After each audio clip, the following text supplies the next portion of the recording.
পাল academy সেন্টারে তোমাদের সকলকে জানাই আমি স্বাগত। আজকে ক্লাস 6 এর কোষে দেখি 1.2 যে লেসনটি আছে সেই লেসনে 16 নাম্বার, 17 নাম্বার এবং 18 নাম্বার এই তিনটে অঙ্ক আজকের এই টিউটোরিয়ালে তোমাদের সাথে আমি বিস্তারিত আলোচনা করব। তোমরা যদি তোমাদের বইয়ের পেজ নাম্বার 17 বের করো তাহলে সেখানে দেখতে পাবে এই যে 16, 17, 18 তিনটে অঙ্ক আমি টুকে রেখেছি। সেই পেজে তোমরা এই তিনটে অঙ্ক দেখতে পাবে। তাহলে চলো আমরা বেশি কথা বলবো না, আমরা সরাসরি অঙ্কে চলে আসবো এবং 16 নম্বর অঙ্কটি আগে পড়বো, তারপরে আমরা সমাধান করব। দেখো কি বলেছে 16 নম্বর অঙ্কটি। বলেছে যে দুটি সংখ্যার গসাগু 1। দুটো সংখ্যার গসাগু 1। তাহলে সংখ্যা দুটি লিখি। কি হয়? এই ধরনের অঙ্ক আমি করিয়েছি, তোমাদের বেসিকে অনেক আলোচনা করেছি। একটু দেখবা আগের পার্টে যে আমি অঙ্কগুলো করিয়েছি, যে বেসিক নিয়ে আলোচনা করেছি, সেখানে একটু তোমরা ফলো করবে, তাহলে বুঝতে পারবা যে দুটো সংখ্যার গসাগু তখনই 1 হয়। কখন? যখন মৌলিক সংখ্যা থাকে। মৌলিক সংখ্যা অর্থাৎ দুটো মৌলিক সংখ্যার গসাগু সর্বদা 1। এই কথাটা তোমাদের লিখতে হবে। এটা কোনো অঙ্ক করে দেখাতে হবে না, শুধু সরাসরি লিখতে হবে কি যে দুটো মৌলিক সংখ্যার গসাগু সর্বদা 1 হয়। বোঝা গেল? তোমরা আগের পার্টগুলো একটু দেখো, তাহলে বুঝবা। তাহলে 16 নম্বরে অ্যান্সার আমরা পেয়ে গেলাম। দুটি সংখ্যার গসাগু 1, সংখ্যা দুটি লিখি। অর্থাৎ আমাদের এখানে লিখবা বা তোমরা একটু লিখবা যে দুটো মৌলিক সংখ্যার গসাগু সর্বদাই 1 হয়। বোঝা গেল? এবার উদাহরণ দিতে পারো, যে কোনো দুটো মৌলিক সংখ্যা দিয়ে দাও, 2 দাও, 3 দাও, তাহলে লিখে দেবা 2 ও 3 এর গসাগু 1। 5, 7 দিলে 5, 7 এর গসাগু 1। তারপর তোমরা যদি দাও 11, 13, 11, 13 এর গসাগু 1। অর্থাৎ যে কোনো দুটো মৌলিক সংখ্যার গসাগুই হচ্ছে 1। বোঝা গেছে? এবার আসি 17 নাম্বার।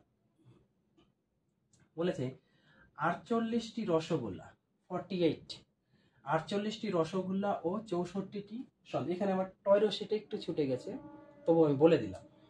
এখানে হবে 48টি রসগোল্লা ও 64টি সন্দেশ কোনোটি না ভেঙে সবচেয়ে বেশি কতজনকে সমান সংখ্যায় দেওয়া যাবে। এই ধরনের অঙ্ক কি করতে হয় মনে আছে না তোমাদের? একটু খেয়াল করো। আমি কি বলেছি যে সব থেকে বেশি বা সবচেয়ে বেশি পরিমাণ, সব থেকে বড় বা বৃহত্তম যদি কোথাও লেখা থাকে, তাহলে তোমরা চোখ বন্ধ করে সেক্ষেত্রে কি করবা, এই দুটো সংখ্যার গসাগু করলেই আমাদের অ্যান্সার বেরিয়ে যাবে।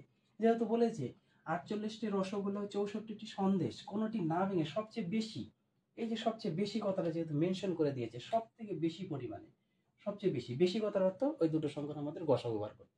তাহলে কত আছে? 48 আর কত আছে? 64। সরাসরি আমরা করে দিতে পারি গসাগু। এমন মৌলিক সংখ্যায় ভাঙবো যেন দুটোই জানা যায়। 2 দিয়ে দেখো, 2 দিয়ে 2 দুগুণে 4, 4 দুগুণে 8, 2 দিয়ে 3 দুগুণে 6, 2 দুগুণে 4, আবার যাবে 2 দিয়ে 2 অক্ষে 2, 2 দুগুণে 4, 16 দুগুণে 32, আবার যাবে 2 দিয়ে 6 দুগুণে 12, 8 দুগুণে 16, আবার যাবে 2 দিয়ে 3 দুগুণে 6, 4 দুগুণে 8, আর যাবে না। যতক্ষণ যাবে ততক্ষণ আমাদের দিতে হবে। এবং বা সাইডে যে সংখ্যাগুলি আছে সেই সংখ্যাগুলি আমরা নিব, নিচে যে সংখ্যাগুলি আছে এই সংখ্যাগুলি আমরা নিব না গসাগুর ক্ষেত্রে। এতটুকু একটু মনে রাখবা। তাহলে আমরা লিখতে পারি অতএব গসাগু কত দাঁড়াচ্ছে? আমাদের দাঁড়াচ্ছে কত? 2 গুণ 2 গুণ 2 গুণ 2, 1 2 3 4, 1 2 3 4, চারটা, এই 1 2টা এই 2টা, তাহলে গুণ করলে ইকুয়াল টু কত হচ্ছে? 2 দুগুণা 4, 4 দুগুণা 8, 8 দুগুণা 16। তাহলে আমাদের অ্যান্সার লিখতে হবে সবচেয়ে বেশি কতজনকে সমান সংখ্যায় দেওয়া যাবে। তাহলে লিখে দিতে হবে সবচেয়ে বেশি 16 জনকে সমান সংখ্যায় দেওয়া যাবে। 16 জনকে সমান সংখ্যায় দেওয়া যাবে, এই কথাটি একটু তোমরা লিখে দিবা। কি বলেছে?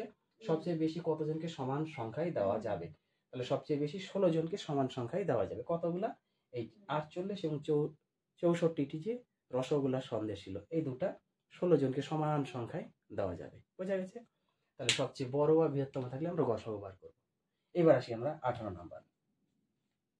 বলেছে বিভাস ও তার বন্ধুরা মিলে 8 জন অথবা 10 জন করে সদস্য নিয়ে নাটকের একটি দল তৈরির কথা ভাবলো। খুব ভালো কথা। কত 8 জন নিবে অথবা 10 জন নিবে, নিয়ে একটা সদস্য নিয়ে কি করলো? নাটকের দল তৈরি করার কথা ভাবলো।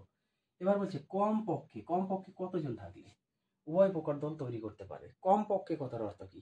বেশি থাকলে বা বৃহত্তম হলে গসাগু, সবচেয়ে ছোট ক্ষুদ্রতম বা কম হলে হয় লসাগু। তার মানে কি 8 আর 10, চোখ বন্ধ করে লসাগু করে দাও। কত আছে? 8 আর 10-এর লসাগু করে দাও।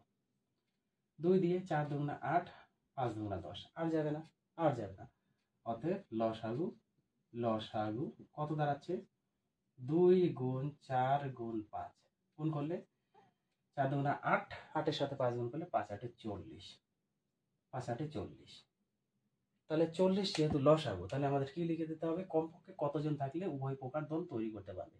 তাহলে তোমরা এখানে লিখে দিবা কমপক্ষে 40 জন থাকলে তাহলে উভয় প্রকার দল তৈরি করতে পারবে তারা। তাহলে বোঝা গেল। শুধু তোমাদের এই অঙ্কের ক্ষেত্রে একটু মনে রাখবে, আমি কিন্তু বারবার বলছি, ক্ষুদ্রতম বা ছোট, সব থেকে ছোট হলে লসাগু, বৃহত্তম বা বড় যদি বোঝাই তাহলে গসাগু। আর কিচ্ছু তোমাদের মনে রাখতে হবে না, এখানে এতটুকু মনে রাখলেই তোমাদের অঙ্কগুলা হয়ে যাবে। তাহলে এই 3টে অঙ্ক তোমরা একটু মনোযোগ দিয়ে প্র্যাকটিস করো। আবার দেখা হচ্ছে তোমাদের সাথে পরবর্তী পার্ট নিয়ে। তাহলে আজকের মতো এখানেই শেষ করছি।